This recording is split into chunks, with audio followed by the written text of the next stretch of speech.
Bonjour à vous. Mon objectif aujourd'hui est de vous donner l'entièreté de mes secrets afin de garder l'attention d'un auditoire lors d'un cours ou d'une conférence.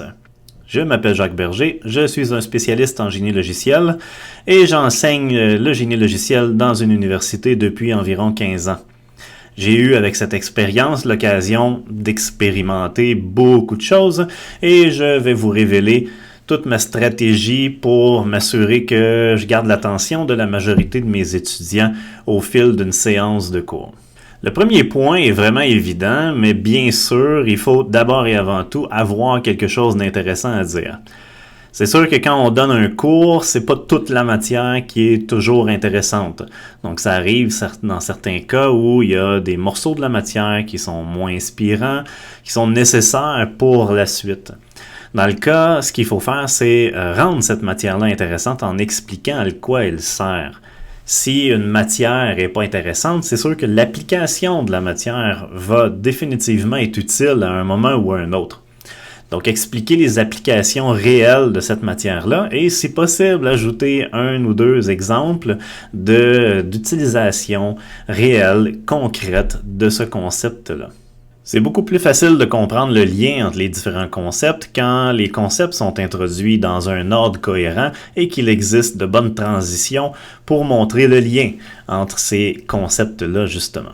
Avant d'introduire un concept plus complexe, c'est une bonne idée d'avertir l'auditoire, juste pour être sûr que tout le monde obtient le maximum de sa concentration avant un bloc de contenu qui est plus difficile à suivre ou plus difficile à comprendre. C'est aussi un bon moment pour les gens qui sont dans la Lune de sortir de la Lune et commencer à prendre des notes. Un élément souvent sous-estimé pour garder l'attention d'un auditoire, c'est d'offrir un bon spectacle. Offrir quelque chose d'intéressant à écouter, oui, mais aussi quelque chose d'intéressant à regarder. Une stratégie de base pour ça, c'est d'établir le contact visuel avec l'auditoire. Regardez les gens dans les yeux pendant que vous vous adressez à eux. Changez de personne, mais regardez l'ensemble des gens directement dans les yeux. Si ça vous gêne d'observer les gens directement dans les yeux, vous pouvez toujours simuler le même effet en observant entre les yeux ou dans le front des gens. Certaines variations dans le volume de la voix peuvent également aider certaines personnes à sortir de leur inattention.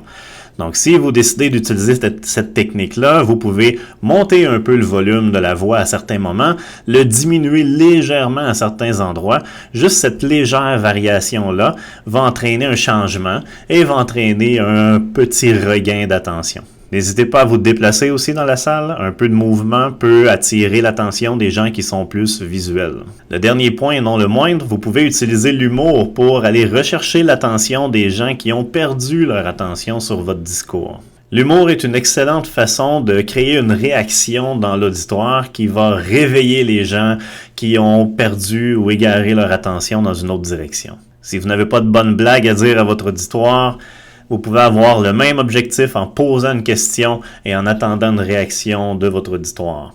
Si malgré tout ceci, une personne réussit à s'endormir quand même dans votre cours, mon secret là-dessus, c'est que je me place directement face à la personne et je continue à donner mon cours normalement sans changer le flot de mes paroles ou de mon discours, mais je m'adresse directement à cette personne. Je la regarde, je lui parle directement et généralement la personne se réveille et le fait d'avoir l'entièreté de mon attention, c'est suffisamment d'adrénaline pour que la personne ne s'endort plus durant le cours.